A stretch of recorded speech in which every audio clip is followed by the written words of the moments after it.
Oh, Kamagu, siyaqamagusha sithi makube chosi kube hele. Sithi makube chosi kube hele kudede ubuntsu kuvela ubuqhwa. Kudede ubufilipa. Kuvela ubumweka. Sithi makudede ubumnyama kuvela ukhanya. Kube chosi. Kuhlathi lona ome phambi kwenu kujambase kuhlathi elingothiwa selivutha lothiwa zimfene kuba imfene zibaninilo nguphala kuhle ngoba le ndlela iyehlela kumabona bulawe okomthakathi kuyibeketsheni itshwezi imbovane kumahamba ngezandla isandlalanca uncagala ucanzi usanzanze sanzonza kwathi gqi umntu. Ndinguluncu, ndingumwandla, ndingumandi wafikela uhlangeni. Ndinguzaba, umfene mazabiwe zabelwa abafokazi. Ndingusiduli, ingube emhlophe.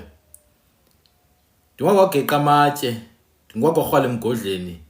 Ndingwakwapheka iphimphim neqhakuba ngenxawana. Ndingwakwancola ngemhluzi amanzi ekhona. My people, thank you Liema. This song says nithuleleni, izinto ziyonakala.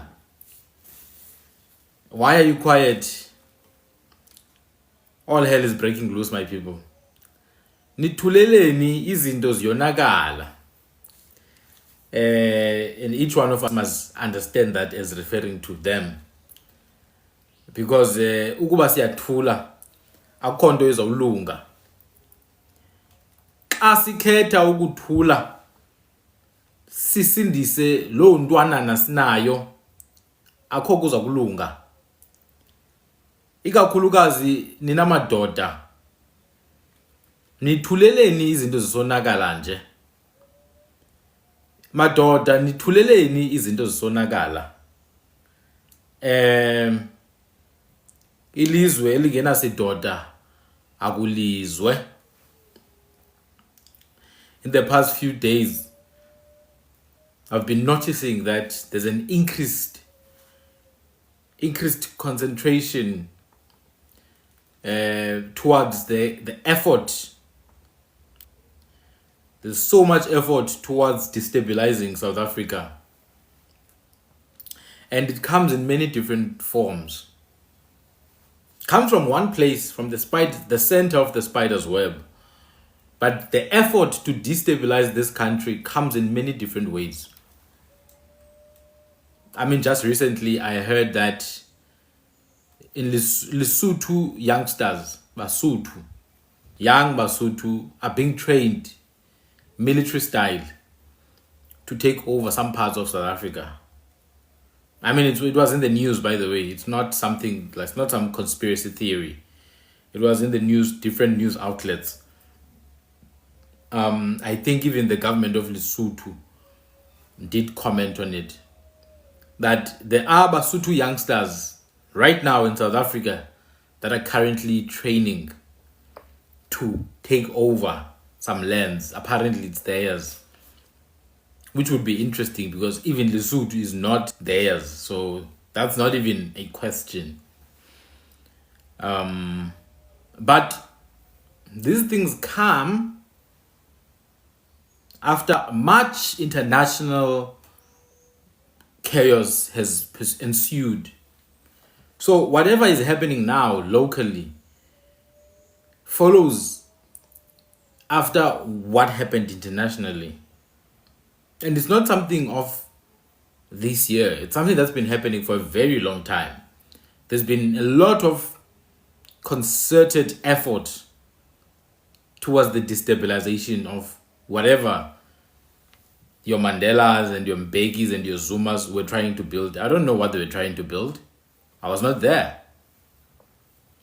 But whatever they were trying to build, there's clearly a strong opposition. There's a strong force of opposition. But this force of opposition is not an external force, which I think most people may think it's an external force. Whatever is opposing South Africa is something that's already inside. What's bringing chaos to South Africa is something that's... The Oppenheimers, the Ruperts, the Menels, we should not take these people lightly.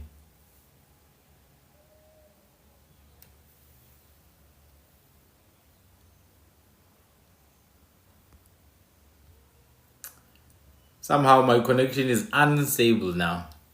It's unstable now. I guess this topic is not welcome. There are families here in South Africa that want, I mean, they do have it now. They've always wanted full control of all the apparatuses of South Africa, all the organs of South Africa. talk about the judiciary, talk about the defense, talk about the police, talk about the state security agencies. There are families that have always felt like it's their divine right to have complete control of all the organs of the state. And now they have it. They've got full control of the country. I'm not a fan of politics and all that, but I can see what's happening. The country is under attack. Now, the main problem is this.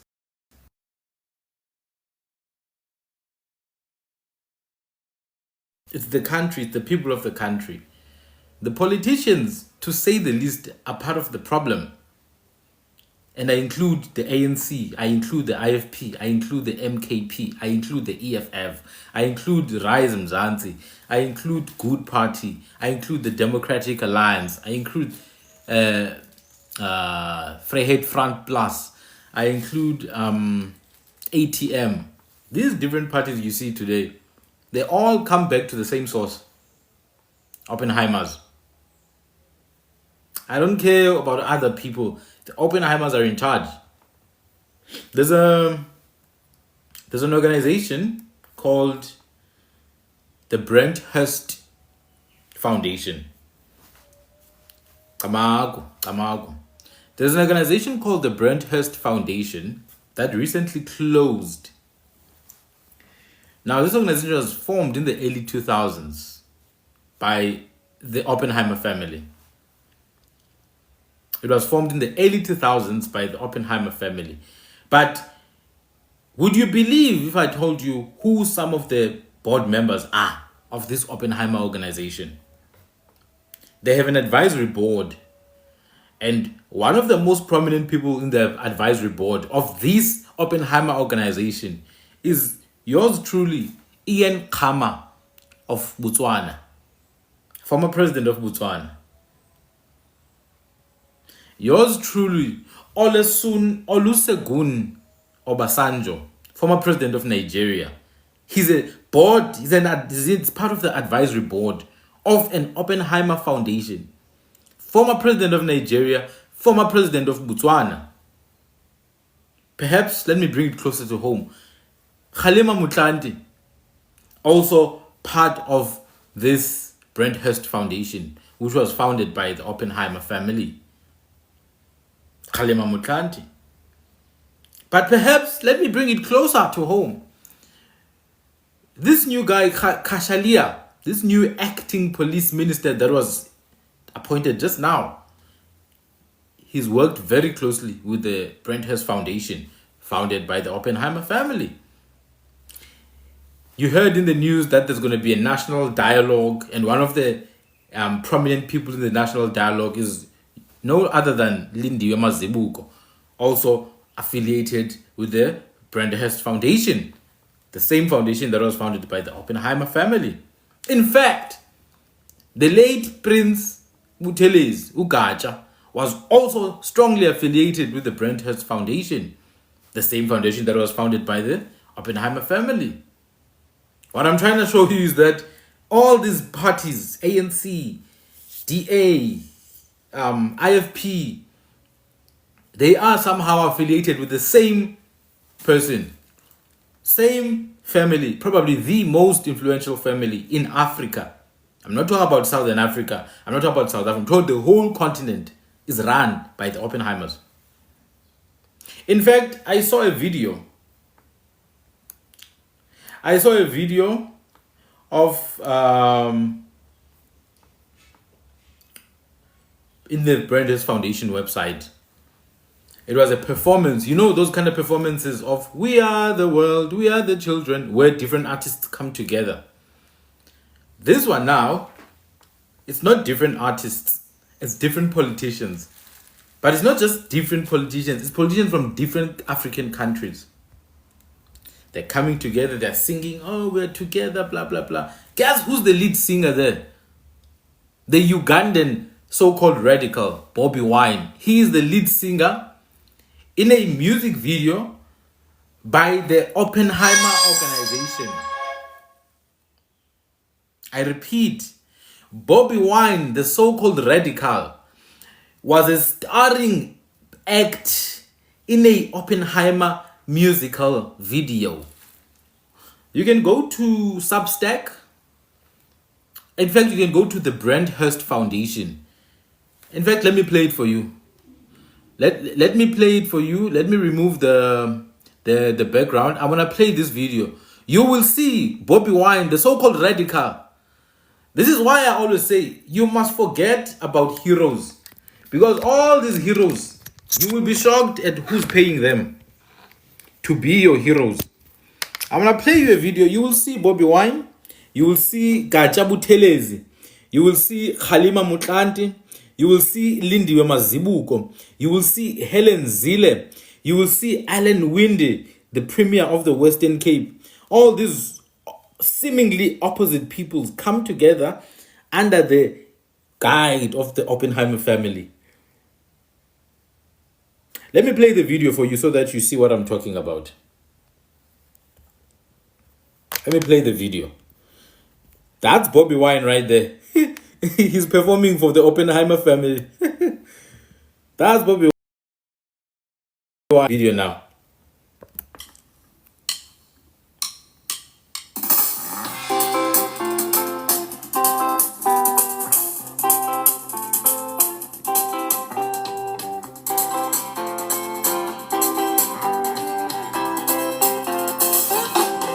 That's Bobby Wine. You see?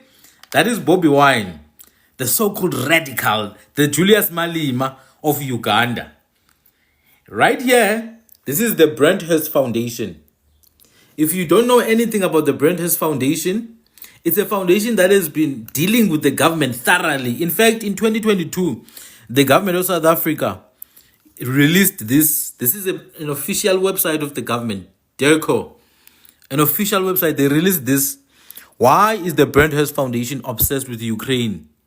What about Palestine? What about Yemen, Libya, Western Sahara? It was written by Daily Maverick. This is on the government's website, www.derco.gov.za. They wrote this about the Brenthurst Foundation.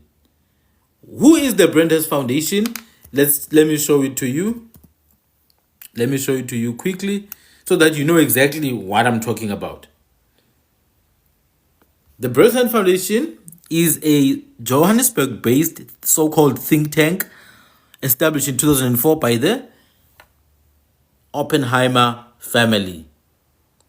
Now, if you know anything about the Oppenheimer family, it's a Jewish family that runs South Africa, basically. That runs Africa. So they have this organization, which we know are just, facades. These are just shell organizations. Just like your Helen Suzman Foundation, South African Human Rights, what. So Oppenheimer's found this foundation called the Brenthurst Foundation. But the people who are the advisors are all elite political leaders. Let me play and then you will see. This is Bobby Wine, who is supposedly going to bring a new era to Uganda. He's performing for the Oppenheimers. Searching for the answer. Don't be a victim, be a solution. We have to persevere. All alone, but all together in our homes for each other. Be a solution together in our homes for in Africa. You see? Social inclusion. Oh yeah. Climb the ladder. Oh yeah. Don't be a victim. Be a solution. Respect for one another. All alone. But I know we'll find that enough. Stretch the BF. Enjoy these African skies. Oh, away. Look at these former presidents here. Just look at this. Look at this. Isn't this the former president of Zambia? Look at this. In a Oppenheimer Foundation, together with the so-called radical leader of the opposition in Uganda. But let's see who else is here. Let's see, you see? Religious leaders, former presidents, prime ministers. There you go. F.W. de Klerk, former apartheid leader, Baba. There you go. Anti-Petty, Patricia DeLille. But look at this now. Special envoy to the USA. Haha, Mtabisi Jonas. Who do you think chooses these people to be sent to these official duties? This is Mtabisi Jonas in an Oppenheimer Foundation. You have Mtabisi Jonas, you have F.W. de Klerk, you have Patricia DeLille. Apparently, seemingly, they should be opposing each other. They should not be working together with the one powerful family of South Africa. Let's go. Uganda radical, so-called. There's Musima Imane. There's Makosi Koza. Hey, my daughters. Hey, look at this one. I forgot which party he is. I know he's a South African as well.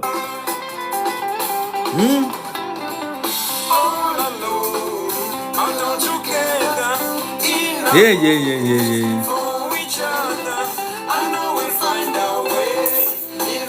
Look at this now. Very interesting, eh? Like good little puppets. They're dancing for the master. You have this one. Former president of Nigeria. He looks like Tibunu, this one. Former president of Zambia. Former president of apartheid South Africa. Gacha Buthelezi. Helen Zille.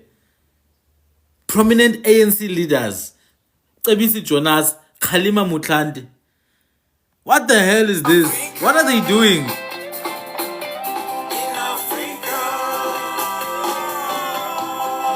Some stupid music they are playing.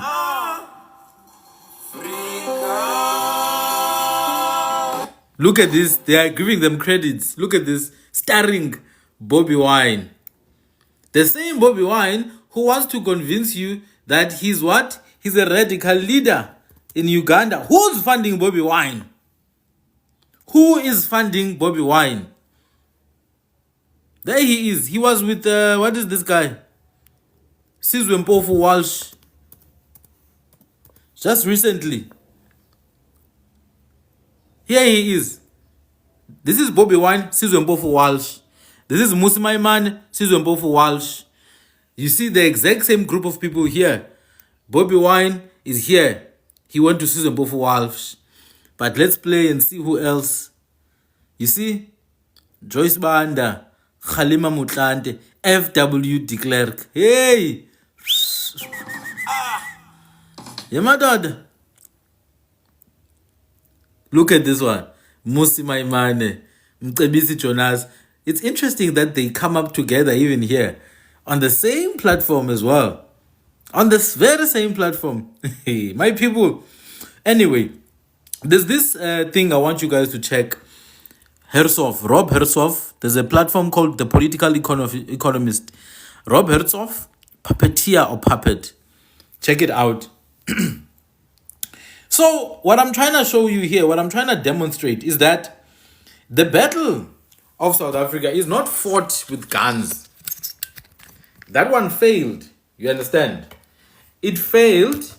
It was incapacitated in the 80s because of, what is these things now? Because of sanctions, right?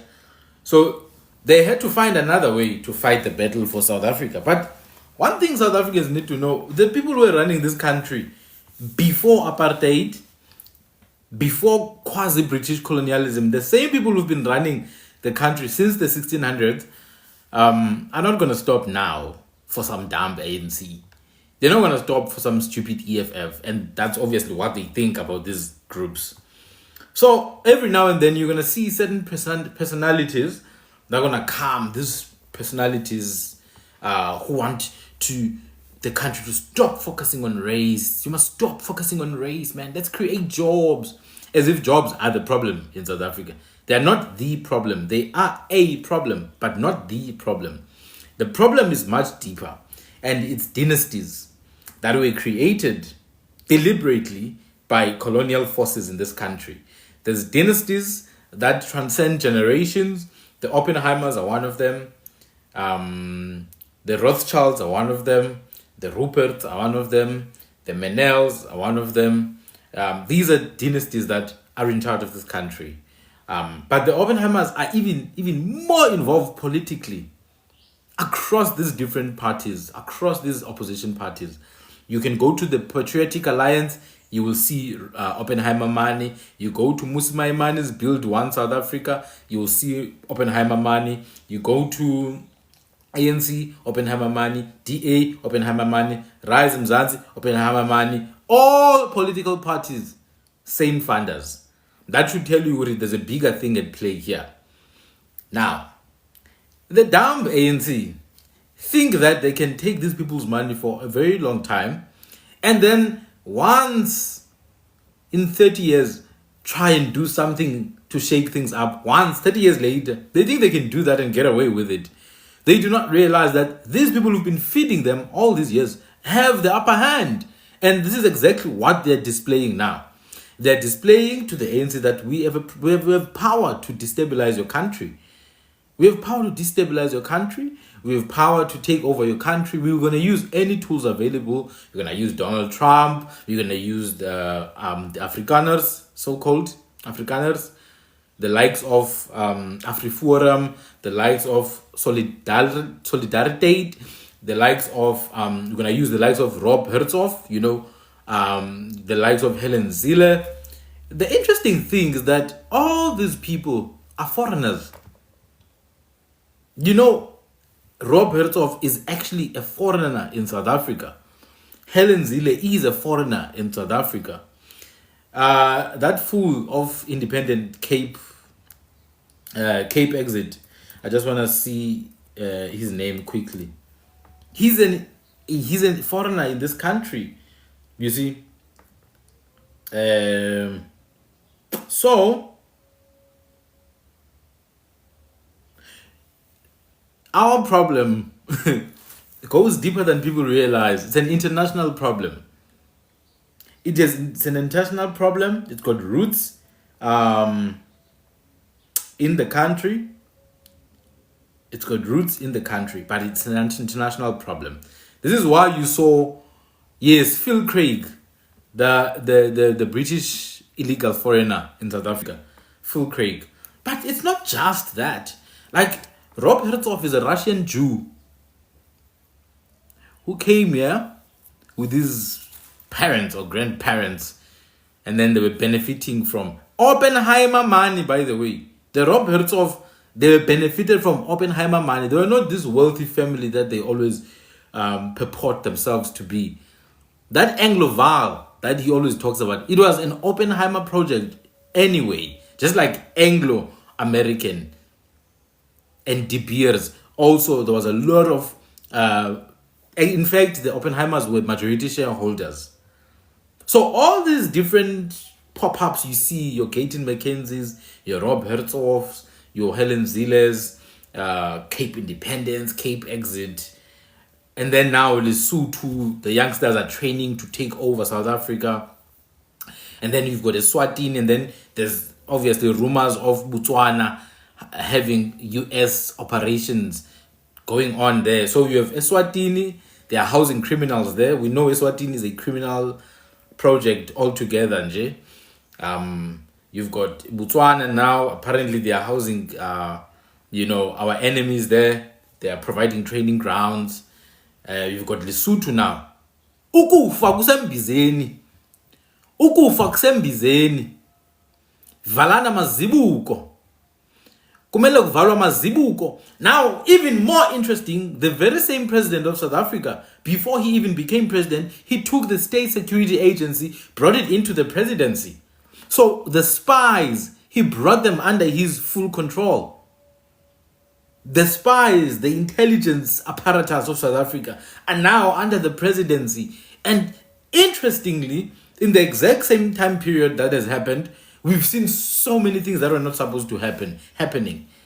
Like stun grenades made it through security checks at OR Tambo and were only seen when they got to the other country. Stun bloody grenades.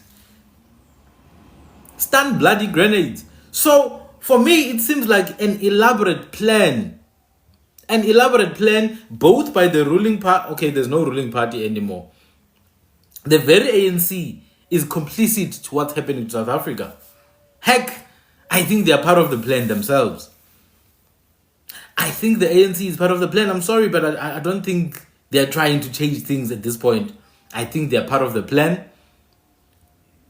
Things did turn sour for them somewhere, but they've been sleeping on the same bed as the Oppenheimers. They've been sleeping on the same bed as the Oppenheimers. So I wouldn't be shocked that the ANC is literally part of the problem for us. So what you need now, you need a citizen. You need a citizenry that is going to stand independent of political parties. Independent of political parties. What you want is citizens to come together and organize at all levels. Not just protests, not just demonstrations, physical action. We need a proper cleanup led by citizens. But I want to beseech the men of this country. Izwe liyabola nithuleleni into ziyonakala madoda. The men of this country are sleeping. Buma imisebe. We are sleeping, guys. Our country is being taken. Our country is being taken. At all fronts, at all angles, whatever you can think of. Whether you look at the stuff we normally discuss here, whether you look at the stuff we normally discuss about indigenous identity, blah, blah, blah, that's just part of the plan. It's part of the plan. Oh no, we are the First Nation. You guys are from this place. Oh no, the Igbos are the original South Africans. All these things, they work together. The money comes from the same place. I promise you, the same money that funds First Nation is the same money that funds ANC, is the same money that funds IFP, the same money that funds PA, the same money that funds Rise Mzansi, the same money that funds DA. It is the same money. It comes from the same source, the spider's web, at the center. That's where your problem is. Nithuleleni izinto zisonakala. Madoda. Nithuleleni, why are you quiet? The country is falling apart. The country is falling apart. And all we know to do is to sing and dance and get drunk. I'm talking about it because I'm tired, man. Like, everywhere you go, our people are complete. That's it.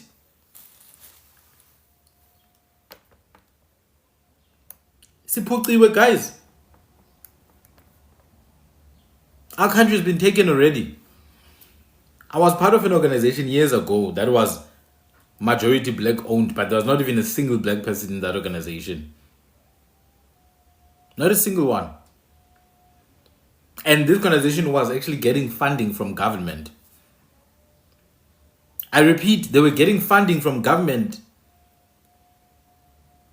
under the precedence that they are a black owned company, but they were not, and they will never be. In fact, even the programs that the organization was running, it was increasingly not benefiting directly South Africans now, let alone black South Africans. So our people are clearly sleeping, man. And if you think these things are separated, if you think language revival and history correction and knowing who's indigenous and who's not, if you think it's disconnected from what I'm talking about, you are deluded. You still need to wake up. Because it's all connected. There's nothing that separates our indigenous history from... Because the politics themselves, the South African politics are based on the erasure of South African indigenous people. So for us to be where we are now, our people had to be erased. It's like memory was wiped from our people. Because if you understand, before the formation of organizational structures, like political structures. Before they were formed, it was the inkosi, the khoshi, or the khosi, izinkosi or amakhosi. It was them who were fighting, and that was the most genuine fight, because they knew what they were fighting for. They were not fighting for jobs. They were fighting for the option to not even have jobs. They didn't want to need jobs because they were landlords. Our people were landlords, man. So when they were fighting, they were not fighting to have a job at some JSE listed company that replaces them immediately when they pass on. They were fighting to not even have that concept of Western jobs. That's what they were fighting for. What are we fighting for now? To be the first black this, the first black that. Oh no, I'm the only black this. You are delusional. That is what it is. Our people were landlords, guys, and that is the only thing that can ever make things right if we become landlords again. I'm not talking about the landlord of some piece of flat. Hey, Ayanda, are we even fighting? That's a very good question. We're actually not fighting. We're getting drunk every weekend. We are not fighting. We're getting drunk every weekend. Our men, our South African men, my brothers, why are we like this? Why are we letting our country slip through our hands? Kutheni madoda? Why are you not feeling isikhwele inside? Umona, why ningavumona ngelizwe lenu? What are you waiting for? This country has to be run by us. Children are being kidnapped day in and day out because the men are drunk. If they are not drunk, they are addicted. If they are not addicted, they are busy abusing someone somewhere. Abusing other men, abusing women, abusing children, abusing elderly people. Everything except the one thing we should be doing, to run things. You don't exist to please the powers as a man. You don't exist to fall in line. You exist to be independent. And if Tina as men, we can actually come together, and I'm specifically referring to men because I can see there's a clear problem. The men are not involved. The men are not involved. The men, they're the biggest sellouts right now. 1 minute, hi, black people, this. The next minute, I'm no longer fighting for black people. Yeah, Baba, you are black people when? Who do you think you are? You have 7 children who are black and you're like, I'm not fighting for black people. You are black people. You know why drugs are called izidaka mizwa? Amaxhosa bathi ziziyobisi, because they turn your state upside down. You are in a state of delusion if you're a drunkard. You can't be a drunkard and still be a citizen of such a beautiful country. Everybody wants a piece of South Africa, and everybody has a piece of South Africa as we speak. Right now, as we speak, everybody has a piece of South Africa. Illegal Chinese, illegal Pakistanis, illegal Bangladeshis. Heck, you've got Eastern Europeans running things in this country. We've got Balkans running things in this country. When the people of this country feel absolutely disconnected from their land.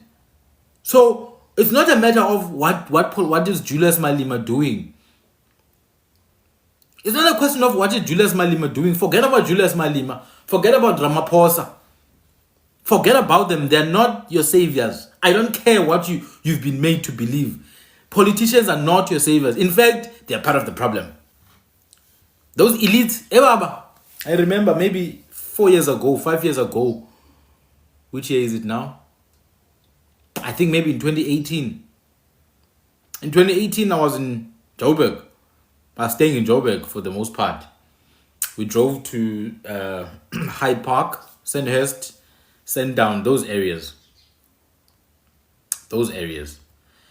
And this guy was like, the guy who's the Uber driver was a good friend of mine. He's like, you see, that's Ramaphosa's house. And then he's like, that's the Roberts family house. And then that's Julius Malima's complex. That's where he stays. Hey, yo, I woke up out of my delusion that day. I kid you not. It was 2018. I got out of my delusional state of mind when I saw where these people are living and how nice they're living. I understood that they will never understand the plight of the average South African. It's impossible at that level of society. It is absolutely impossible to relate genuinely with the plight of the average South African. I'm not saying we must be saviors or whatever. We're not saviors. We're not good Samaritans. We are South Africans. And that's what I'm talking about. You can't be South African ngegama, by word only. You have to be South African by every definition of being South African. Why are you not benefiting from your land? Why do you have to spend 50 rand to buy 2 avocados from Woolworths when you could literally have land to grow your own avocados or buy from your brothers in Mpumalanga, your brothers in Limpopo at half the price? These guys don't have even shame to walk around the city of Johannesburg and get shocked publicly. You get shocked publicly by the state of Johannesburg CBD. Why? Because you are disconnected from it. You have gated communities where whichever province you go to. Here in Cape Town, they've got gated communities in places like Century City, parliamentary villages. They don't have to see the shacks of Nyanga. They can just take N1, run away from the shacks of Nyanga. They don't have to see the plight of the people of Khayelitsha or Philippi. They don't have to see the plight of the people of Tembisa.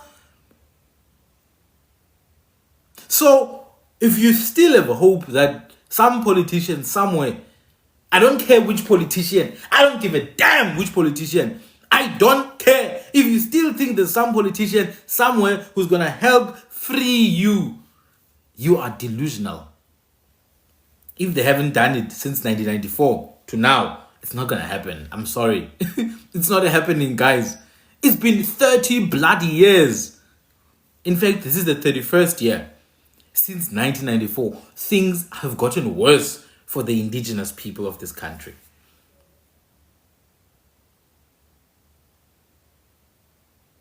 Ganuka. So the men of South Africa now, I don't care if umZulu, I don't care if umuSuthu, I don't care if umuTsonga, I don't care if umXhosa. You guys need to smell the bloody coffee right now. Niyekelo enjoy umdidi emhlabeni. No, I'm kidding. But you guys need to smell the coffee. I kid you not. We need to actually start having a parallel society. Tina as men. Tina, we have to have a parallel society. I want to trade peacefully with people in other provinces. Buy things that are there. Why the hell am I Dumbe engekho Woolies food? Because they're not the target market. So why are we not doing our own things parallel to this stupid country called South Africa? Because South Africa is not ours, guys. As a political structure, it was formed in 1910 as the union of the Cape Colony and the Boer republics. That is the only truth. South Africa was formed in 1910. You can go read it up on the South African official documentation. The South Africa you know today began as what? As a union. And then it became a republic. We inherited it. But it was never designed for us. That is why Soloko Nikala.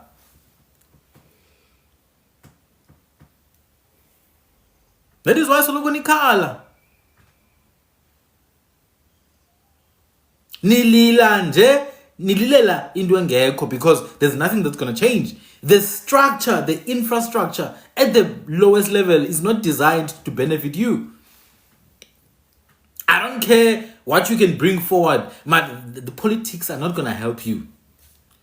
I kid you not, you need to start selling to each other, guys, and buying from each other.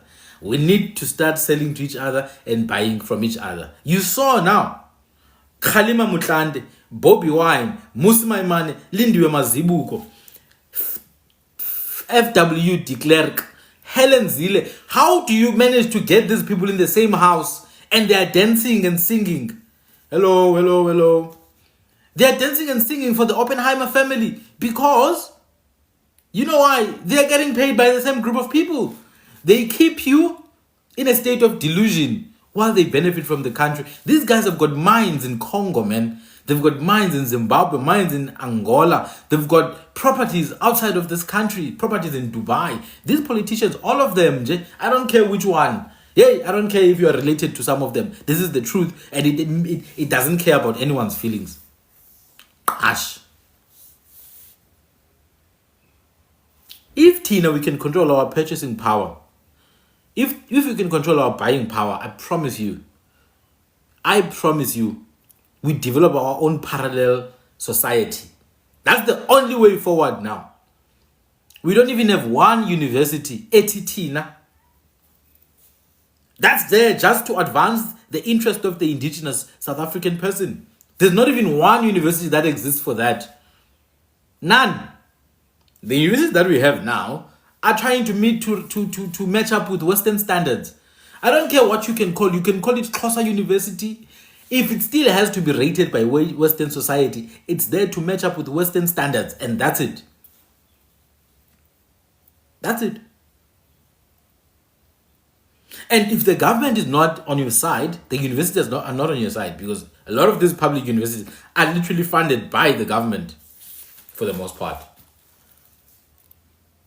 They're funded by the government. So we don't even have one institution that you can point out and say, this one, I wouldn't mind sending my child to that institution from grade 0 to grade 12 and then tertiary education. When that child comes out of there, when that child comes out of there, they won't see iXhosa when they see uMxhosa. They won't see inZulu when they see uMzulu. They won't see iShangane when they see Mutsonga. They won't see iKwerekwere when they see Muvenda. They will see an indigenous South African. I know this is not going to resonate with many people. It's not going to resonate with many people. Monks. So true, Yongale, but please encourage people to vote. Mara, people have been voting, most. People have been voting. Why do you think they're not voting now? You think people are stupid? That's why they're not voting. They're dumb. That's another problem. The assumption that people don't vote because they're dumb. People have been voting. That's how the ANC got into power in the first place, because they voted. But what has happened? Kuko ikaka ezindleleni. People are always appearing, so why would they continue voting? Think about it. I vote, but there's no point to you just voting, but it's a reaction kind of thing. What is the one real measure that you can give to me, monks? One practical measure to say this is a good enough reason for you to vote. Don't tell me about why people are doing, the opposition. Why people vote? Because it benefits them. The entire political system benefits Europeans in South Africa. Why people became richer during democracy more than they were richer during apartheid. In fact, there are more millionaires today who are white than they were during apartheid. So why people make sense for them to vote? Because it always works to their favor. It always works to their favor.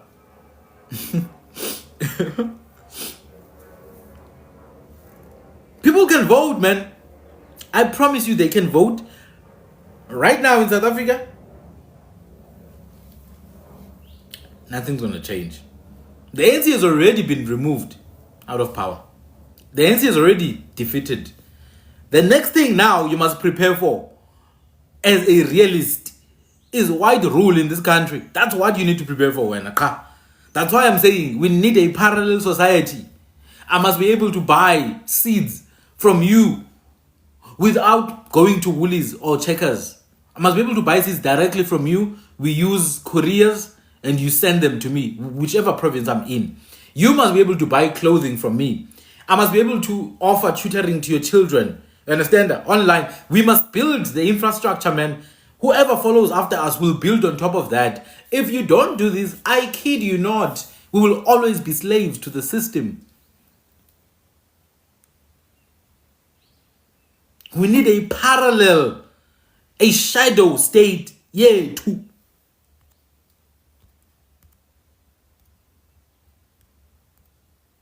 We need a shadow state here to my daughter.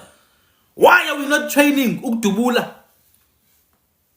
Why during holidays all we do is drink, smoke, impregnate women, run away from the women, the children don't have fathers, the children go out, do the same cycle, get kidnapped, why can't we just invest our time to these camps where boys go and train ukdubula?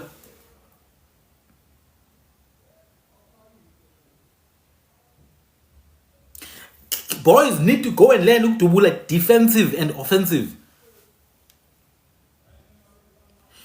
Kumele sibaleke. You know, back in the day we didn't have to exercise because we were active, not. Bekuvuka ngo-4 ekuseni, vuka ngo-5 ekuseni. We're busy. But now we're not busy. We're couch potatoes.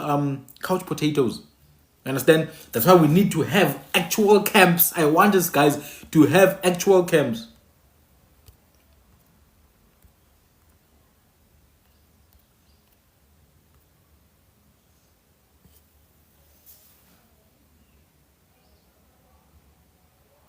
We are good at dancing. That one, we are good. We are good at dancing. We've always been entertainment for them anyway.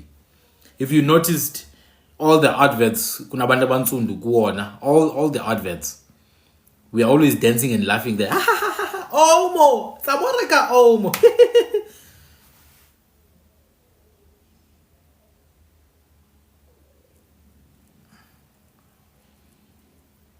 Senzani. Kutheni sinje? No, seriously, what are we doing, guys? Siyahleka nje. Ubona umlungu who speaks an indigenous South African language. Oh wow, your name is Tabo. Oh, your name is Vusi. They don't give a damn. Uyazi bona. Uyazi they have the option to switch off later. They can come and take your amapiano dances and then get gigs to perform at Springboks Stadium events. They learn amapiano dances from you guys. You are busy. You guys are busy inventing new dances every day. That white boy from Cape Town is learning there, practicing for 3 weeks, and then they take the video. Oh, this boy can dance. He gets a gig to perform at the stadium for Springboks. He doesn't even know how to dance. He doesn't even know how to dance. So even the dancing you do, you don't even own it anymore. Oh no, you are Tabo. Your name is Tabo. Wow. Your name is Tabo. You can have the land, guys. You can have the land. You are one of us now. Go to Germany, speak German, and hear them say, you're one of us. They will tell you straight, Hail Hitler. I don't want to get banned on TikTok. But do you understand what I'm saying? Do you understand? I see children dancing at Tembisa. I see children dancing at Philippi, at Guguletu, in Nyanga, in Durban. Children, they are good dancers. But nobody ever comes and says, guys, here's a gig. Come and perform for the Springboks. They're going to be an event and opening. No, they will take the one who doesn't know nothing about the culture, has no appreciation of the culture, but makes sense economically for them. So this system, I can say it again and again and again, it's not designed for you. At the most fundamental level, it's a system of extraction. They extract, they disconnect. Extract, disconnect. Extract, disconnect. That's why indeed they have the option border to even disconnect from the very identity of being South African. Because abazange baqala ukuba South African in the first place. Ufansel uyazazi ukuthi he's Dutch. UDuplessis uyazazi ukuthi he's French. Unel uyazazi Nel uyazazi ukuthi he's French. They know these things. They're not deluded like us. Tina, we're delusional. We're delusional. We talk about our history, but we are stuck in the 1800s. I say move back. Let's go back to the 1600s. But I know, 1828, 1835, hey, Shaka. It's fine. Those are our heroes and all that. But let's go back, because what you want is to understand your true source. That's what you need. Bona bayazaz. Why do you think bayakwazi ukuhlangana against you? but they are from different nations. Mara bakwazi ukuhlangana bekumele bahlanganele wena. Thina sikwazi uhlangana thina. And I'm talking about South Africans right now. I'm not talking about other groups. I'm talking about South Africans because this is us who are under attack. So guys, we are under attack. Whether we like it or not, kuyanuka. Ilizwe liyafa. Ilizwe liyafa. Lifile, in fact. When I say izwe lifile, I'm saying we are at war. But they will be telling you about Pochikos and Popoti. What the hell is Popoti? What the hell is bloody Popoti? Yeah, go to hell with the bloody Popoti. I don't want Popoti, I want my land. I don't need Popoti, Cook Sisters. What am I gonna do with Cook Sisters, man?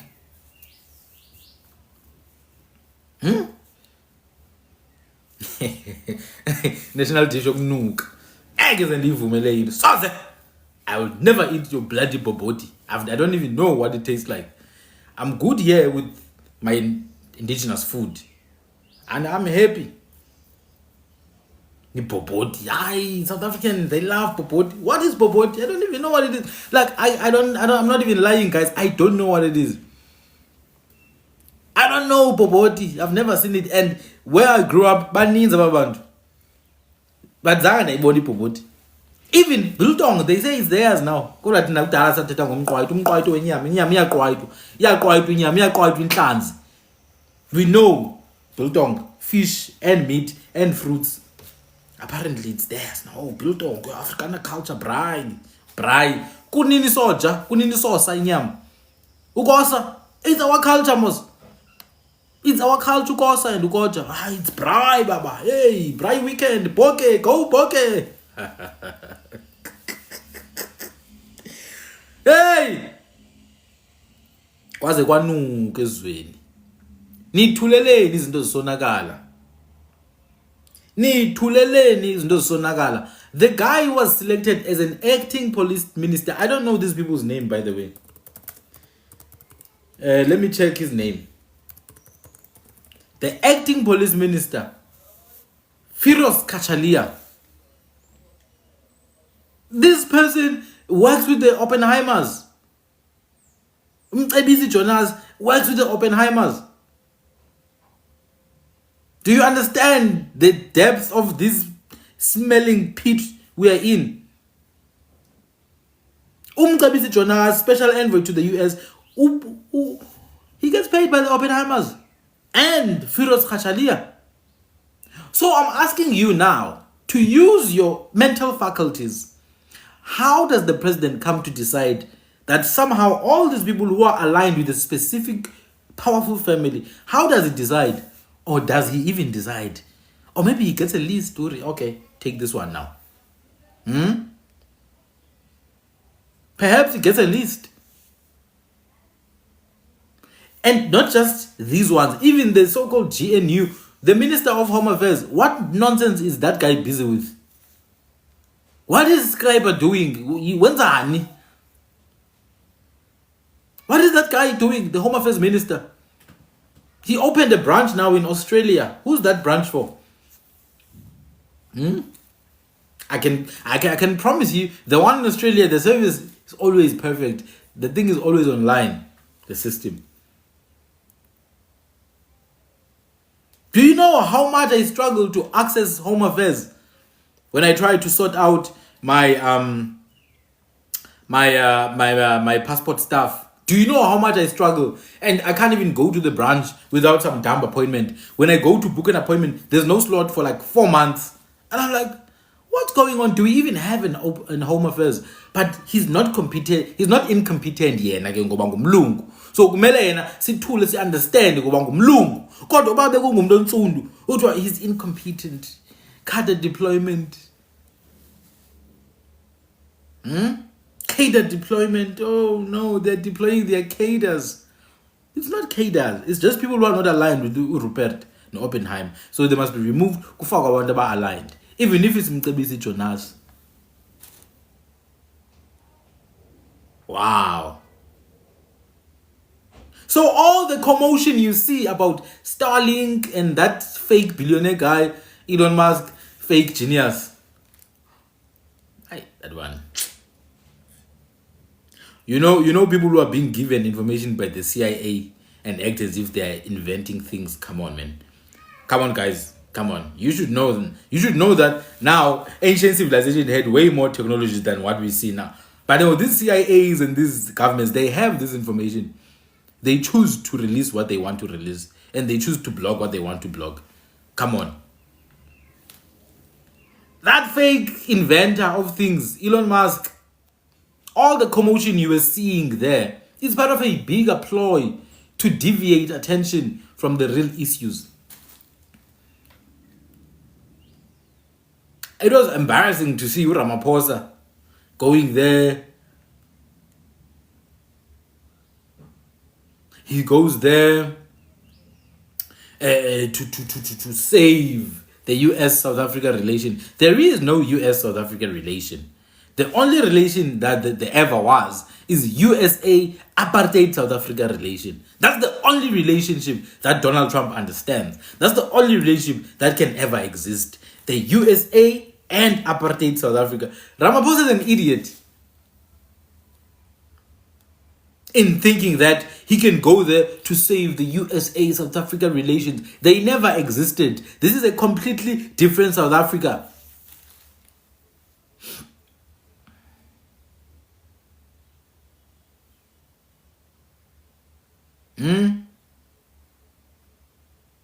Hey, nithuleleni into ziyonakala, kodwa nithuleleni into ziyonakala, madoda nithuleleni. Kuthiwa, women will be saying, hey madoda sabelani. Amadoda awasabeli, awaphenduli, athe. Thank you, Sipho Matthews. Thank you so much. I appreciate it. Amadoda awasabeli, guys. What do we do? Senza njani?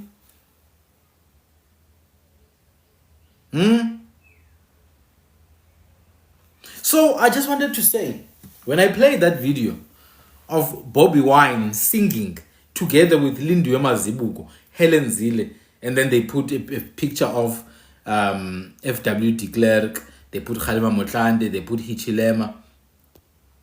When I showed you that, I wanted you to see that it connects to one source. It's like a spider's web. There's one center that has tentacles spreading. So these different political parties that you see in the GNU, blah, blah, blah, they are not different at all, actually. They're just wearing different uniforms, but they are the same people. They answer to the same masters. It's the same people, guys. They have a tiptoe strategy type of plan, these people. They know, you see, in South Africa, they understand that they can't just overturn the state in one go like that, because they want to save the integrity of institutions. So what they want to do is to do it tiptoe strategy. Tiptoe strategy. Like Imbuku, Ilumi Vutela. That's what they've been doing for the past 30 years. Tiptoe strategy. Now, the country's done. It's done, man. Abantu abansundu basaphethanga South Africa. We are done.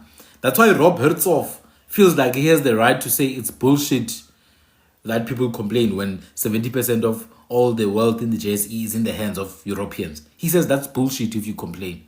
That's Rob Hertzog's words. Go and check it out. He was debating with JJ Tabane. He said, that's bullshit. JJ Tabane, you're speaking like Julius Malema now. So you can't complain that Abelungu are running the show. It should be normal. That is the South Africa they understand, not the one you think exists.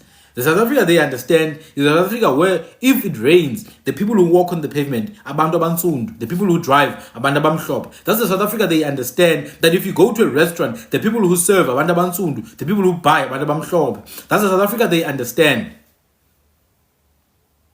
They don't understand this South Africa that you guys have in your mind. This nice South Africa. For them to be nice is to be served. You must serve them. That's the South Africa they understand. And that's the South Africa they will only uphold and preserve and protect. And if you think there's some USA-South Africa relations, you are deluded beyond repair. Because there was never any relationship between democratic South Africa and the USA. The only relationship there ever was apartheid South Africa and the USA, and that's the only South Africa that Donald Trump and his friends are willing to work with.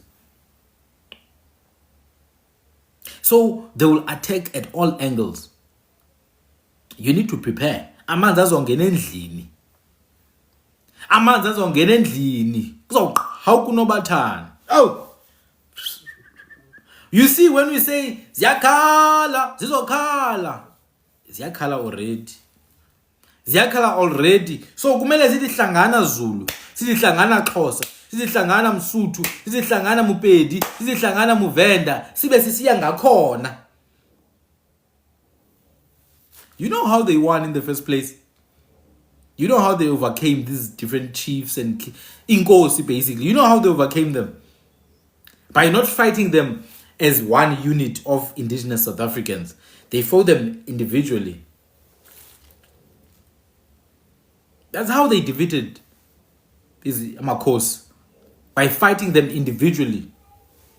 They will go to a Murolong Khosi, say, please help us fight the Mukwena, and then once we defeat the Mukwena, we'll give you some portion of the spoils. And then once they defeat the Mukwena, then they come for the Murolong who help them. After that, they will go to Ungqika and say, Ungqika, help us to defeat Ugaleka. Ungqika will be like, okay, let's work together. And then they'll go to Mamfengu. Mamfengu, help us. They did it. This is not mythology. It happened. That's how they overcame the indigenous people, by fragmenting them and using them to fight each other. Divide and conquer.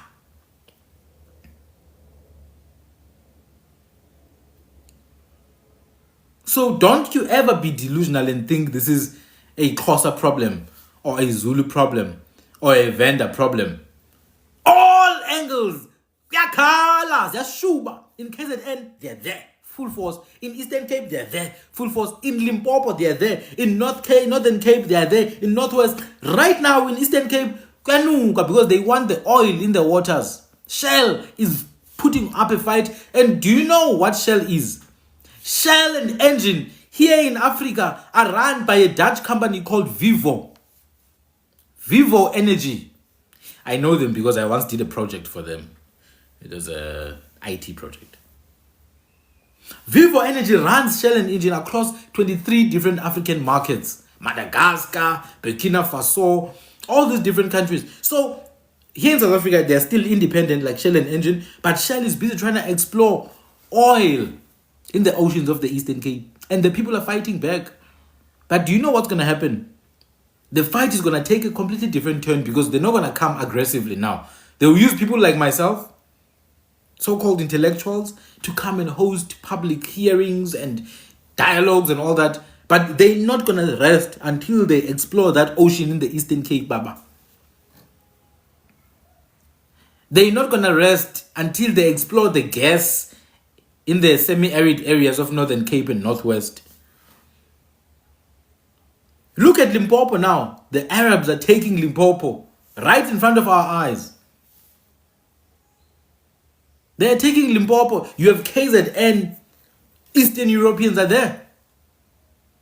So if you think this is a Zulu problem or us Mavenda, or no, it's us Amaxhosa, abasifuni. No, abanifuni nonke. They couldn't give a damn. If ungumzulu, ungumxhosa, umupedi, they couldn't give a single damn for that. What you need is to wake up, vuka emaqandeni, and uhlome.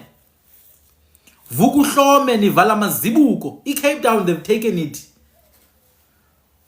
They've taken Cape Town. They've taken Cape Town. And tell you what, they have a modus operandi in Cape Town. They work with properties.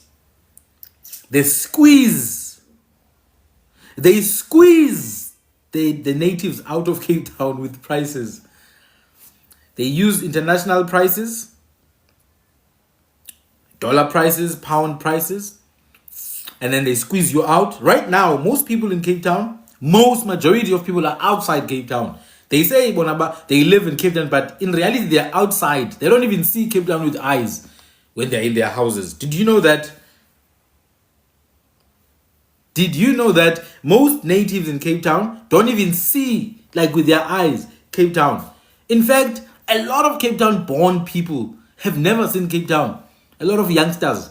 Because Cape Town is hidden by the mountain, by the backside of Table Mountain. So most people in Cape Town are on the back of Cape Town. And they are being pushed out more and more now. New and new developments, which is really just shacks that are made of brick and mortar. They are using new and new developments. Most people in Cape Town stay in the Cape Flats. The Cape Flats is not in this City Bowl. City Bowl is CBD, Zonneblom, District 6, and then you have Greenpoint, you've got Gardens, you've got Kloof, and then you've got Muli Point, you've got Sea Point, all the way to the Atlantic seaboard. That's at the back. That's facing the sea, the west coast or the Atlantic Ocean. But then at the back of Table Mountain now, that's where most people stay in Cape Town. Most people in Cape Town have never seen even Table Mountain. I'm telling you, I know Cape Town, born and bred. They've never seen even Table Mountain. Thank you, Nondwaiza. So now what they've been doing is to squeeze the people out even more. So there's a lot of gentrification happening along the main road of places like Salt River and Woodstock now. Squeezing people out and then building these poor quality houses in places like Blue Downs, Rivier, which is outside of Cape Town. It's like you're leaving Cape Town now. You're going towards Somerset West and Stellenbosch. You're living with N2. And most poor places in Cape Town are along N2, by the way. They are along the N2. If you drive on the N2, you will see all the shacks. You will see Nyanga. You will see Kaili Cha. You will see Kukuletu on the N2. You will see Kualanga. All the township are around N2. And then all the nice areas are along the side of N1. You see beautiful Milnerton, Greater Milnerton area. See Canal Walk, Century City, Plate Kloof, Monte Vista, Durbanville.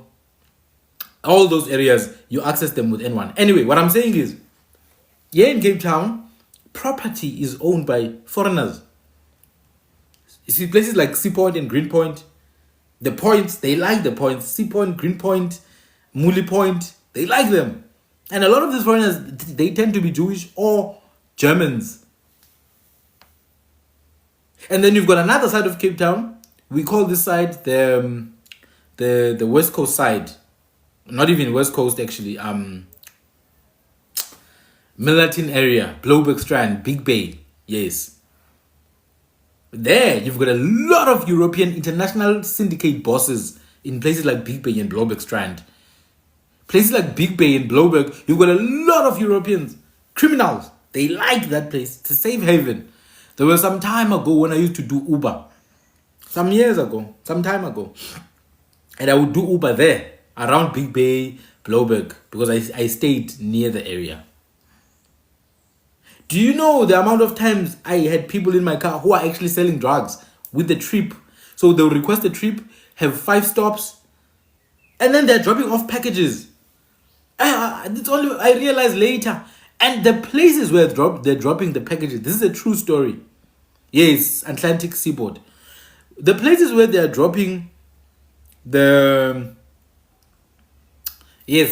seaboard is where the Sea Point and the Muli Point areas are. And then where the Bloberg areas are, that's Table Bay. Yes, that's the Table Bay. I just forgot the name. So if you come to the side of the Table Bay, you've got Milnerton, you've got Bloberg Strand, you've got Big Bay, you've got Melbourne Strand. That's where you find a lot of these international crime bosses. From there, then you enter Parklands. It's Chai. Parklands is finished. There we already know it's Nigerians, a lot of foreigners. So when I used to do Uber, these people would request a trip and have like 5-6 stops. And they're dropping off drugs. I kid you not. I saw it with my own eyes. They're dropping off packages, and they're dropping these packages in fancy areas, man. In fancy areas, in big houses, they're dropping the stuff. So Cape Town Cape Town is finished. Cape Town is finished. The people who own Cape Town are not South Africans mostly. I kid you not. Not only is it finished, they're trying to take even places that are like heritage areas, like Bokap, Woodstock, Salt River. There's a lot of history in those areas. They're taking over those places. They're gentrifying those places, building apartment buildings, Airbnb. It increases the rates, pushes the people who own the houses out of the areas. It's District 6 all over again. You know what they did to District 6, eh? You know what they did to District 6? They pushed people out to Menenberg and Mitchell's Plain. Same thing they're doing now. When they push the people out of Windermere in Brooklyn, push the people out to Eitvlucht, which ended up being Ndabeni, and then they push them from Ndabeni to Langa. Then they push them from Langa to Khayelitsha and Crossroad and Gugulethu. By the way, Gugulethu, New Crossroads, and Nyanga is the same place. They are all Nyanga. Gugulethu is Nyanga West, New Crossroad, and then you have Nyanga East. Those people that were put in these areas, a lot of them were taken from, they were squatting, some of them were squatting in Brooklyn, in Rugby, Milnerton areas, Maitland. A lot of them were even working. They were workers, building your N2s. My maternal grandfather, by the way, he built this N2 road. Yeah, the story goes, when they would come to work to build the roads and the infrastructure of the country, which they are told they are lazy now. When they came to build these things, they had to be dipped in some water. You know how cars are dipped at Tipin? They had to go through this bath pool. You understand? They had to go through this pool, dip the people, wash them, sort of like sanitize them, because apparently the people are going to bring diseases. The same people who are building N2 and N1, they fear them because they're going to bring diseases. Do you understand that level of delusion? Oh no, you guys are going to bring diseases. Remember, there was once the bubonic plague. And guess who was blamed? The natives. My maternal grandfather, he was one of those people. He stayed in Eitvlucht, a concentration camp in Mutual, in what ended up becoming Pinelands today and Ndabeni. My maternal grandfather stayed there. What did he get from that? Nothing. On the other hand, where he was a farm worker somewhere in the Eastern Cape, they didn't even call him by his name, Zindile. They called him Velem. That was his name. If that Boer owner of that place wanted to wake him up at 3, he just shouts his name, Velem. He must wake up at 3, do something there, get inside the water, clean some pipes. 3 a.m. Today they're telling you, just get over it, man. People need jobs. Jobs are going to solve all the crimes that we committed for 300 to 400 years. That's what they want you to believe. That creating jobs is going to solve the fact that land was taken in Constantia, land was taken in Bishop's Court, land was taken in Camps Bay, land was taken in Komechi, land was taken in Simonstown. It happens years ago. No, not years ago. Just in 2017, I was in Johannesburg.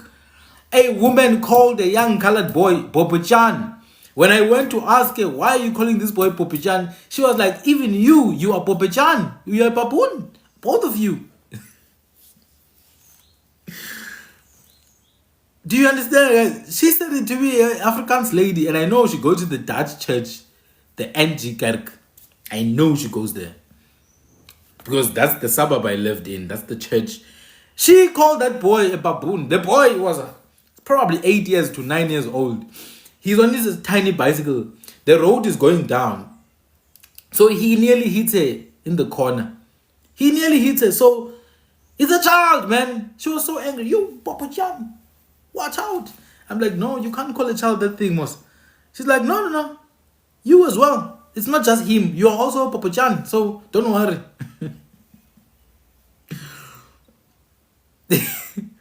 The good thing is that I was not in a bad mood. So I came towards her and I was like, you need help, Wena. You need help. Then I realized that my coming towards her is offensive to her. It's like when I look her in the eye, I'm going to transfer my baboonness to her. That was the reaction she gave me. Like, she couldn't even look at me.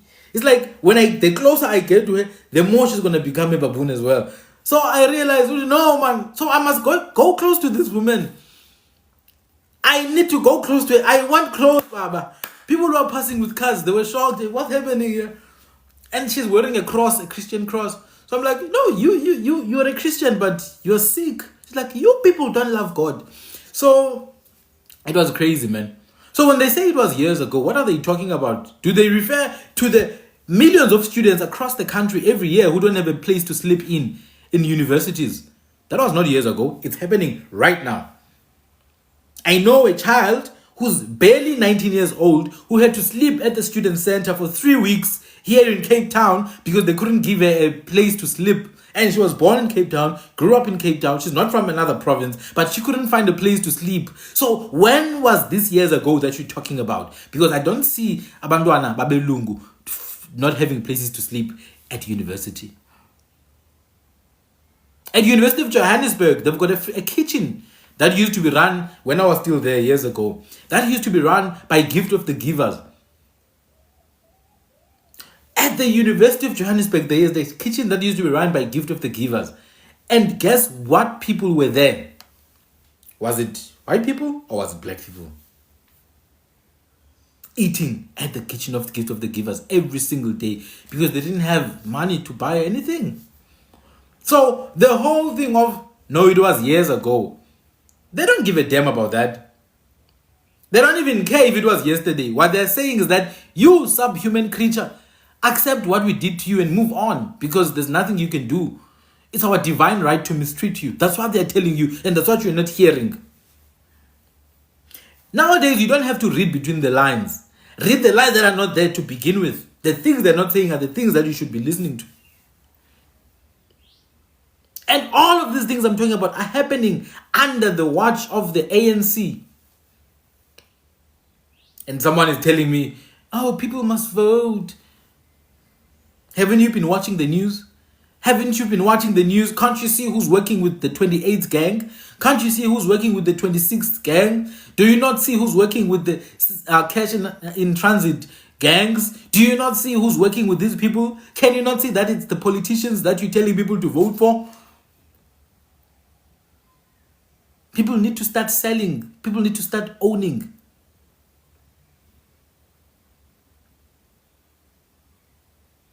That's what people need to do.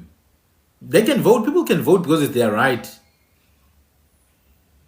People can vote because it's their right, right? Hector Peterson died so that people can vote. But I doubt that's what Hector Peterson died for in the first place. I doubt Hector Peterson died so that you can vote every 4 years or 5 years or whatever amount of years and still remain in the same situation. In fact, it's worse now. But there's one group that's been getting richer and richer and richer all these years. And they don't miss a voting day. They vote even if they're in the UK, even if they're in Australia, they vote because they know they benefit from the political structure. This political structure that we have in South Africa as a polity is designed to maintain control over the poor and disenfranchised. You're not the previously disadvantaged people. You are right now disadvantaged as we speak. That's why you stay in Nyanga. That's why you stay in Umlazi. That is why you stay in Tembisa.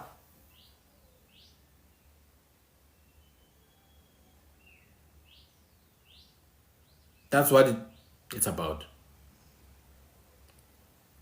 You are not previously at disadvantage. You are disadvantaged now. So both the colonizer, the apartheid, and in addition, the ANC, together with the GNU, these are literally administering over your oppression. If you don't recognize it, you never will. So what I understood from the video I was watching, and I've been reading some stuff, I realized that no, man, there is no political parties that are oppositions here. These people are all the same. They just want to eat and eat and eat and look the other way as our country is being pillaged and raped. Our country is being unalived right in front of our eyes, and we look the other way. The only thing we can do is dance. The only thing we do is drink and abuse each other and unalive each other with guns that they sell to us, killing, unaliving ourselves with drugs that they bring in our communities.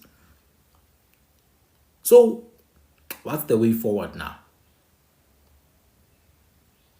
What is the way forward?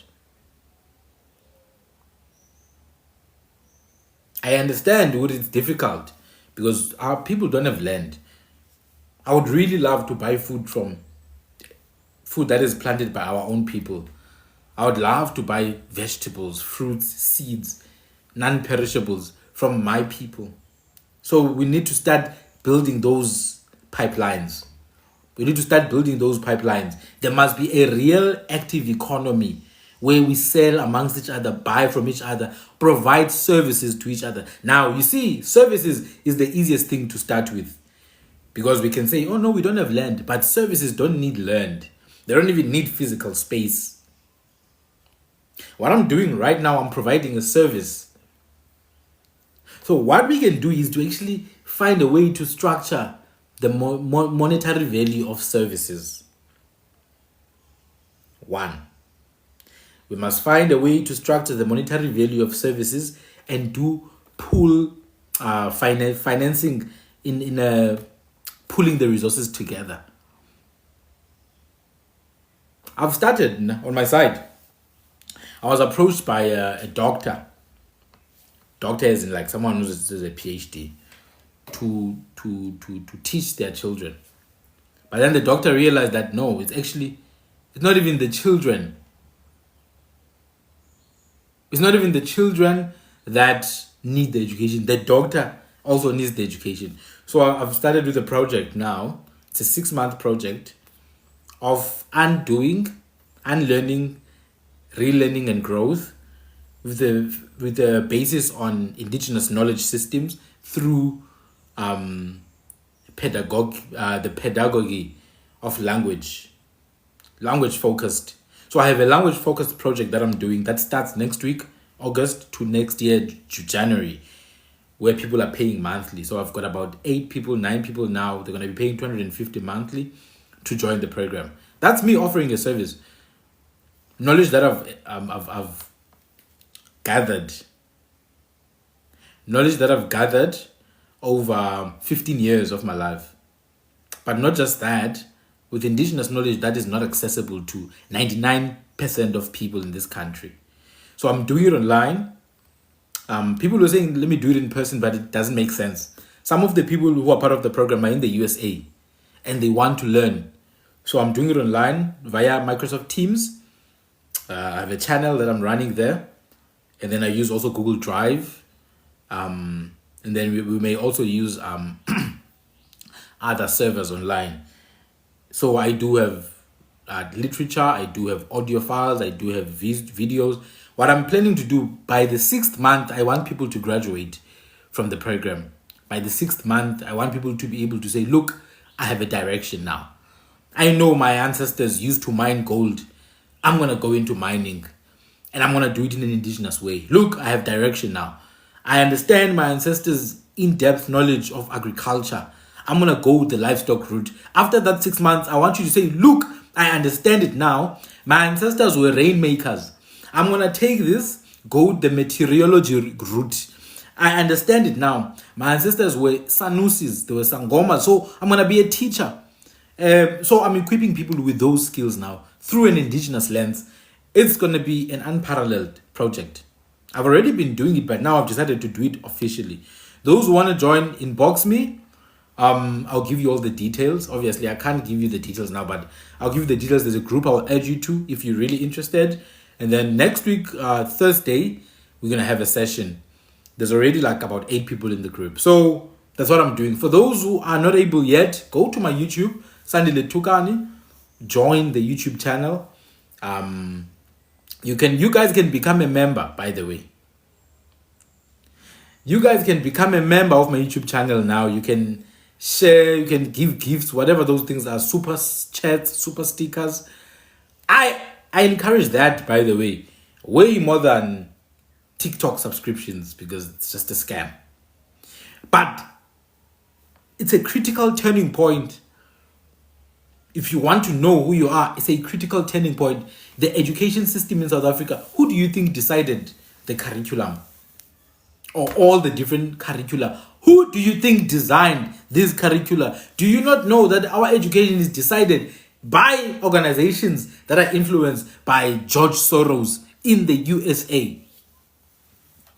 Our education system is run by organizations that are influenced by George Bloody Soros in the US of Bloody A.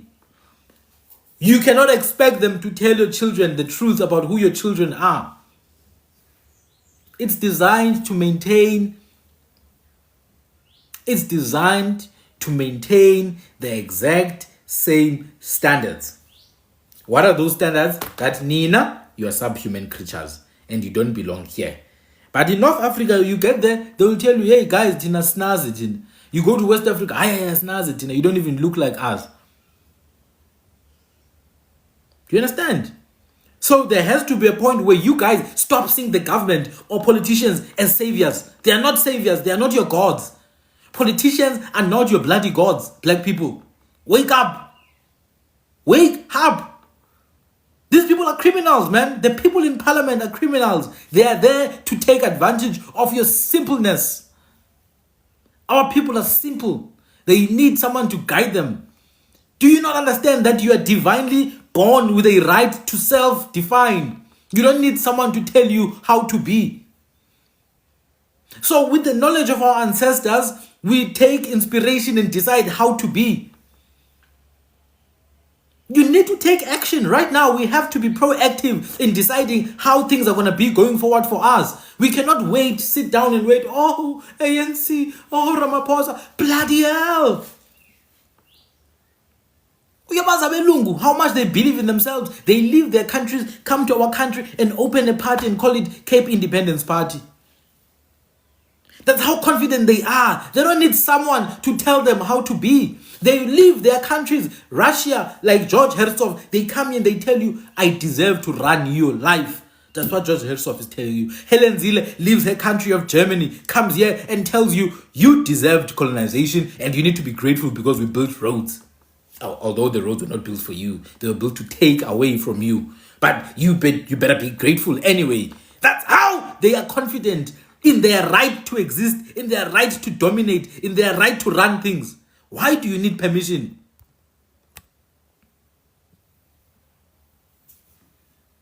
Why do you need permission? Your existence does not need permission, guys. You're already here and you did not get here by our ancestors waiting for some person to tell them. Our ancestors decided. They were free. Sometimes I want to say things I'm unable to. I haven't had the enough vocabulary to explain. I just can't explain it. If I could connect telepathically, I would explain what I'm feeling. What I understand about our forefathers, they were free, and I mean it in the most fundamental level. They did not have reference of suppression. Our forefathers did not have reference of suppression. They were clean mentally. So when Amabulu, Efika, when the Portuguese arrived with their guns and explosives, our forefathers did not care. Because they understood their divinity. This is our right to exist and we'll fight for what is ours. Silwelani thina. We are broken. We are broken. And I mean in the most fundamental level.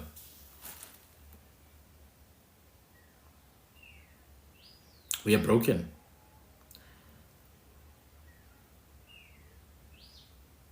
Only if I could just transfer. Maybe let me demonstrate what I'm trying to say. I once read a column about one of the people of waMadzikane.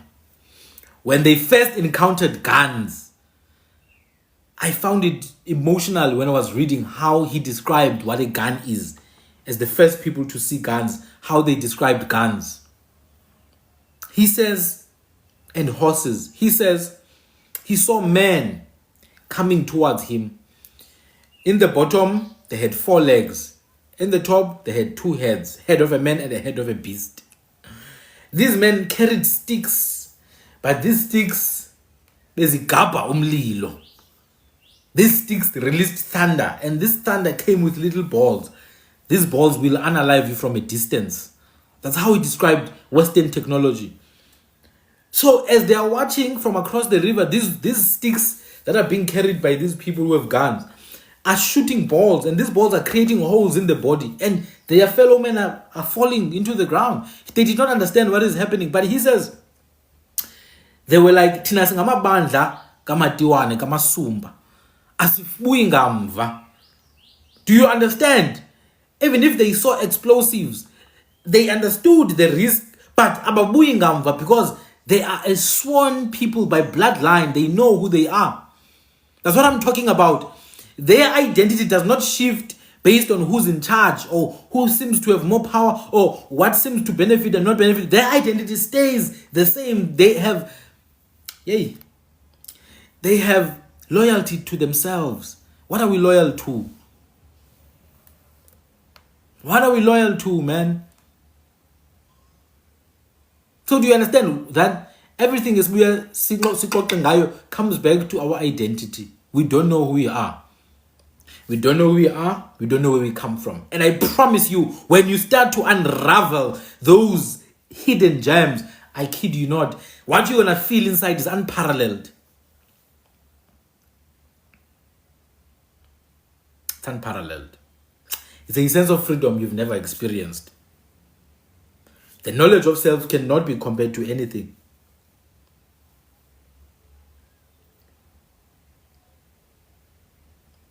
You see, our people are afraid to wear their natural hair in its natural state. They are afraid to wear their natural hair. They are afraid to have their natural skin color because you have been separated from yourself. You are apart, broken inside.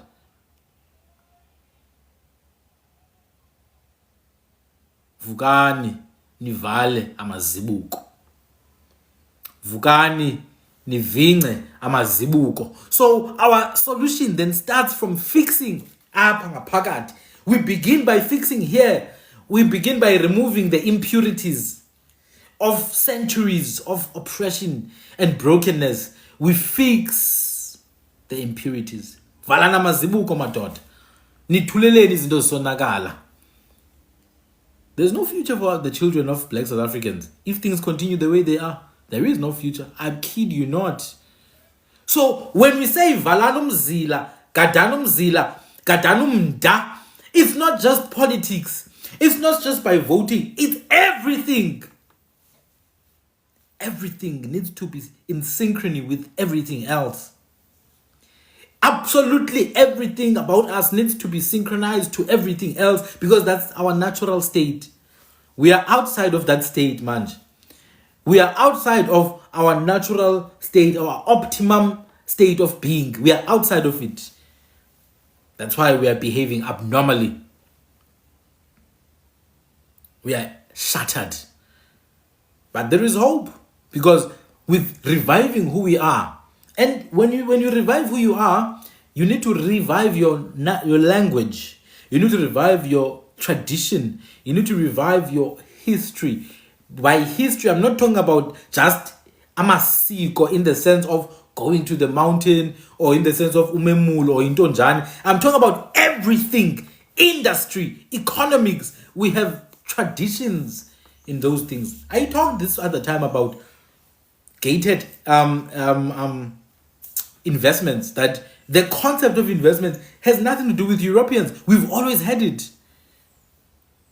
The concept of loans, we've always had it. That's why our forefathers used to say, inkomo yenqoma yintsengo ibheka, which means inkomo mboleko uyisenga uphinde uyibuyise. It always belongs to its original house. Inkomo yenqoma yintsengo ibheka. So loans are to be paid back. That's what it means. In fact, if you know what an indigenous kraal looks like, umzi, you would know that gated communities is nothing new to us. We've always had gated communities. In fact, our original architecture is gated communities. Inquluma, umzi, inqila. Not Ilali. Ilali has nothing to do with us. This Ilali, it's a Dutch invention. A military camp. Ilali is a camp from Lacher in Dutch. We don't know Lali. We know Inqila Tina. A round house. And at the center is the most important part. 3 things at the center. Most important 3 things. Isibaya, Buhlanti, Inkundla, Indlu Enkulu. 3 things that are important. The center of a family, of a community. Isibaya, Inkundla, Indlu Enkulu. You see, by just unraveling that part of our culture, we can guide now the independent developments that we can fund. Tina is abantu abantsundu. I was watching this other guy who makes content. This guy who makes the content about Johannesburg and Gauteng. He goes around to these estates. And he went to this one estate this one time in Joburg. And he was being driven around by one of the founders. And the founder was like, no, this is a private estate. Like, everything is funded by us. Everything is funded by us. That is what Inquluma is about. That is what Inqila is about. That is what Umzi is about. Gated community funded by the people. The future is there. But we don't have that anymore. As if we are victims of war, which we are. We are refugees in our own land. Tina. We are refugees in our own land. Tina. I repeat. You can vote 1,000,000 times. That level of understanding is not going to come from voting. You can vote, and you should if you want. I do. But I'm not delusional. I don't think things are going to change because of that. You see? You dream in English when you dream. What level is that one? How do you even dream in English? So, you need to join my program. We will undo that. Because I need to go to the core. I need to go to your core. You cannot be having dreams in English. They will romanticize everything that they take from us. They romanticize agricultural life. We were called agro-pastoralists, farmers, Bantu farmers, or whatever they called us. They romanticize walking barefoot now. But when we did it, they said we are backwards and uncivilized, uncouth natives. Beware of the natives who walk barefoot. They romanticize building in mud nowadays. But when we did it, we were told, you guys have never built anything, eh? So it's not about truth. It's about their version of the story, because the conqueror tells the story and the conquered has to accept. That's why they're telling your child that he comes from North Africa. They didn't ask him, they're telling him. They already assume a position of power, that they have the power to tell him who he is. How dare? How do they even have the temerity to get to that level? Because the system is built to propagate that. So townships are prison. I hate townships. You can romanticize them any way you want. We never chose to live in townships. We were pushed to live in townships. We were never chose, even the current state of villages today, the way villages are, we were pushed. In fact, I hear people say, oh no, people from Eastern Cape, they're from Transkei or Ciskei. No, they're not.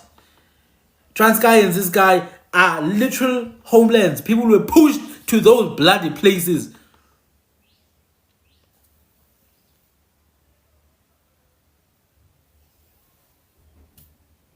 In ancient times, our people would have land, massive amounts of land, to themselves only. The neighbor is a distance away. That's what our mothers tell us. They call it Uzwelidala now, old country. But that's how things used to be. Your neighbor would be like 30 minutes walk away, 20 minutes walk away. You understand? And then they were like, oh no, you guys are going to move to new locations now. they take the old villages, which were like private estates actually, because that's how it should be. So we are descendants of landowners, landlords. The whole idea of umnumzana comes from the word umninimzi, the owner of a land, a house, a community. Landlord, that's literally what mnumzana means. You call yourself mnumzana, Mara, you don't own any land. You call yourself mnumzana, you don't own land. You should be pissed off right now. We should all be pissed off right now. Why are we not pissed off? Why are we not pissed off when things happen literally under our nose and we can't do anything about that? What does that tell us? Why are we not alarmed? Kudingeka amavuso. We need to be alarmed. We need terror in our hearts. We need terror in our hearts, and we need to organize. Bloody organize. We must organize, guys. I'm starting on my side. I told you I'm hosting a project for 6 months. You think those people who are part of that project, we're going to stop now working together? We're not going to stop. Those who are in the USA are my gateway to the USA. Those who are in Mpumalanga are my gateway to Mpumalanga. Those who are in Limpopo are my gateway to Limpopo. And that's how we should do it. Alternative South Africa for us. Because this South Africa is not working for us. It will never work for us. It has never worked for us. To hell with it.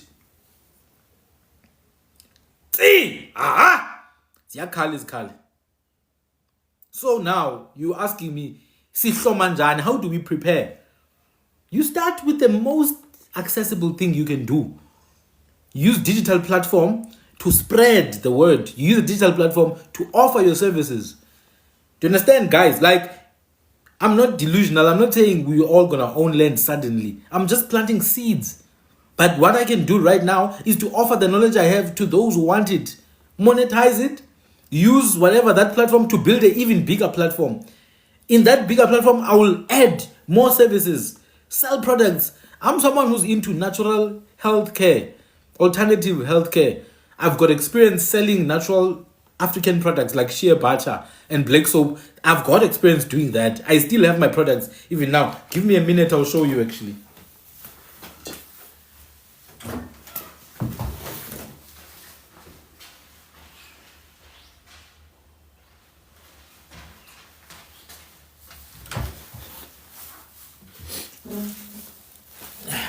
You see,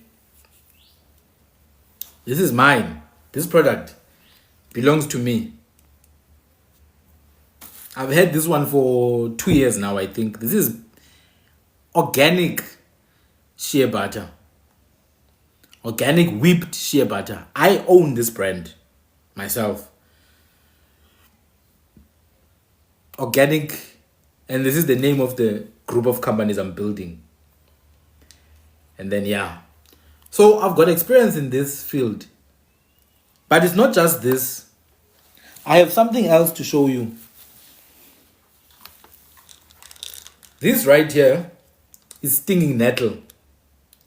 Now, stinging nettle is a plant that I grew up using a lot.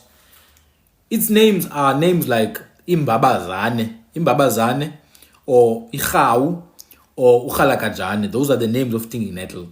I grew up using this plant a lot, eating it with imifino. But it's a very good plant for kidney problems and for eczema as well. Do you understand? So when we say you must sell stuff, I'm not saying like crazy things. I'm not saying crazy things. You could literally just take something as simple as lion's paws. Dry the leaves. Package them into something as basic as this. Yabon. You package those things. You put some branding on it. You make 100 first.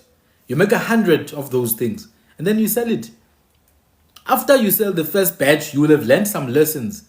You go to the second one. You dry the stuff yourself. We need to learn to build things from scratch now. It's very important that we understand that we have to build things from scratch. I've been speaking about avocados. Not even one person on my lives comes and says, Sandile, I've got some avocados for you. But there's avocados everywhere in Limpopo and Mpumalanga. Nice avocados. Why should I go and buy at Woolworths 2 avocados for 50 rand when I can buy 50 for like half the amount and pay for courier fees from a person of this land who's from Limpopo, who's from Mpumalanga? Why? Why can't someone from KZN or some place in Eastern Cape sell amadumbe here? Guys, do you understand what I'm saying? Like, it doesn't need to be some fancy thing. Like, oh no, something that's made in the lab. You take it from the garden, you wash it up, you buy inqowa, sack, basic one. You cut it, you tie it around, you wrap it in plastic, you courier it.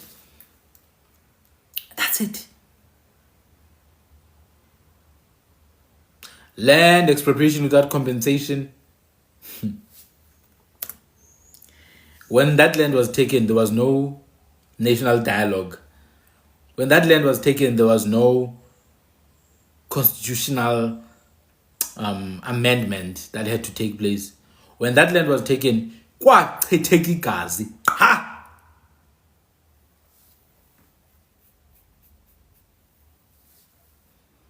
Did you see how these people were alarmed when you guys started talking about land expropriation? All of a sudden, bonga belungu worldwide united against South Africa. Here, right now, our enemies are not just Amabulu. It's Americans, it's Australians, it's the English, it's the New Zealanders, who are all English, by the way. When we spoke about land expropriation, because you are announcing it to the same people who took the land, what do you expect is going to happen? And then you get surprised now that there are reports that Lesotho youths are training in South Africa to take over South Africa? Are you surprised that Donald Trump is sending agents to Eswatini who are going to come and enter this country and destabilize? Are you surprised that Botswana is harboring American operatives? Are you surprised that Cape Town is a haven for G-side propellers and G-side lovers and AZIs peoples? Are you surprised? Because this is a message to all indigenous communities in the world that you don't dare take from us what we stole. I told you guys, Helen Zille told you that. Helen Zille already told you. She said colonization was beneficial. She said you must be happy that we colonized you, subhuman creatures. She said it. Rob Herzog just yesterday or the day before, I don't know. Go and watch that in that debate session between Rob Herzog and JJ Taman. You will see the boldness that comes from that Russian Jew. He was given guarantees in some secret basement by some powerful people. Nobody speaks like that unless they know that they've got massive support. He says, I don't give a damn. That's bullshit. We own everything and there's nothing wrong with that. And a foreigner from Russia. Not forgetting that Helen Zille is a foreigner from Germany. There've been snipers here all along training these people. These people have got military camps, man. Go and check out people known as Saidlanders. Go and check out people known as Saidlanders. I know they are older now. They are much older now. They used to be kids back in the day. They were trained, military style. Why do you think they are getting trained? Why do you think people are getting trained, man? Why do you think Pakistanis, Libyans are here training? Why do you think so, South African men? Fighting with women online. You guys. Hey, guys, come on, man. Women busy fighting with South African men online. South African men fighting with women online. And those who are coming to take over, they are laughing. Because they know who read these ones. They are done.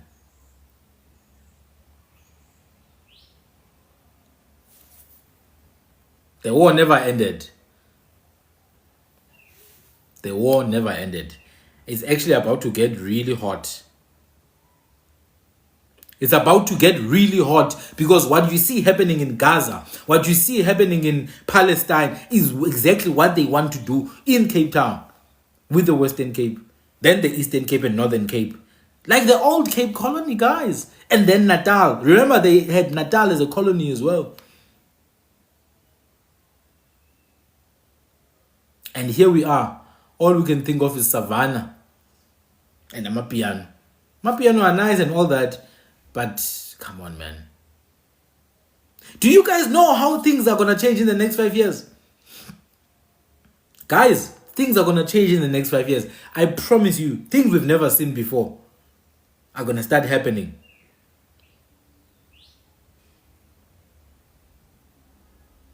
I once told you guys I had a vision of the union buildings. It was abandoned.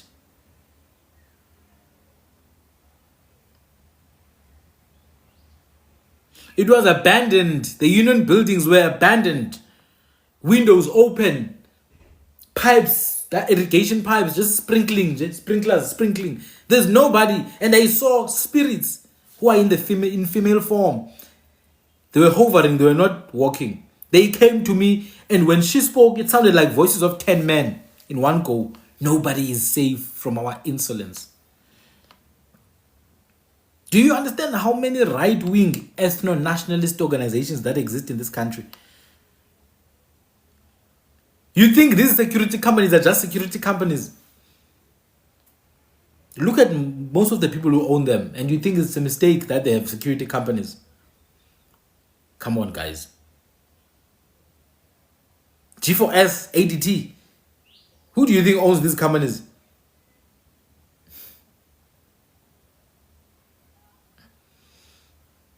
G4S even, these people are not South Africans. It's foreign involvement. There's the hidden American hand running things in this country. So I need you, my people, to be angry at the government.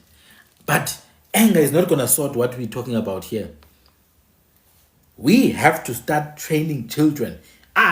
We have to train ourselves. We need to arm ourselves with knowledge. But it's not just knowledge. It's everything else. I saw what happened in Phoenix. Sometimes I get confused when people say Hlangana Zulu for dumb things. Hlangana Zulu for dumb things in comment sections on social media. Hlangana Zulu was supposed to have started with Phoenix. Sabonu Hlazo. Most embarrassing situation in Phoenix. Bafa bantu befela into engekho. That's when I realized, nah, it's a joke. We are a joke. We're a butt of jokes in the whole world right now. So guys, what you want to do right now, né? Maybe you can join my program, inbox me. I explain to you what the program is like. Next week we are starting. Maybe you can let your kids join my program. By the time your kids get out of my program, bazobe bebukhali njengezembe eliloliweyo. You know that song? Ulilo lili zembe, zembe walilo. Ulilo lili zembe. I will lower the zembe off the head. Uyabona ingqondo xa sele ilungisiwe, the whole body will align. Ndizawulola amazembe ngoku kube nzima. For the next 6 months, kuzawunuka umswane. You will see other people like Sandile doing the exact same thing because this is war. And South African men, if anivuki madoda, now vuka sekwaphuliwe. Now konzakala nekhabuvi konje. Now vuka sekwaphuliwe. Ngohlathi lo ngujambase ngulisa ngocanze ngusansenza ngohla ngomvelweni kusidulu ngube mhlophe. Ngoncagala usandla nqaphala kuhle lendlela yehlela ndizalwe emanzothweni kwanyelenzi kwamaphango kwanqale kwanqake nqanqasini kwaqhuqa kwaqhamuka wele. Kwawo bengaphambili kwampunzi kaseve umtyane ethunga ngotombi yasemanzothweni. Oyini bafazi bentsikizi lentsholo nayiphazama nithabatha isidoda ngoma lehlatyelwe isifazi. Tsiba nkulu ka YouTube. Utaba ka hidi siqaso mile somezo na zintshaba. Komo zikambiko zikamanqamo zikamlawo. Dim lo. I'm out now. Thank you guys. I will see you guys later. Later, I'm not going to be talking about politics. I'll be talking about the other stuff that you know me for. Thank you guys. Bye-bye. Please go and subscribe on my YouTube. Sandile Tugan. Subscribe there. I need to monetize, man. Then start making some money, guys. Hey. Thank you guys. Bye-bye.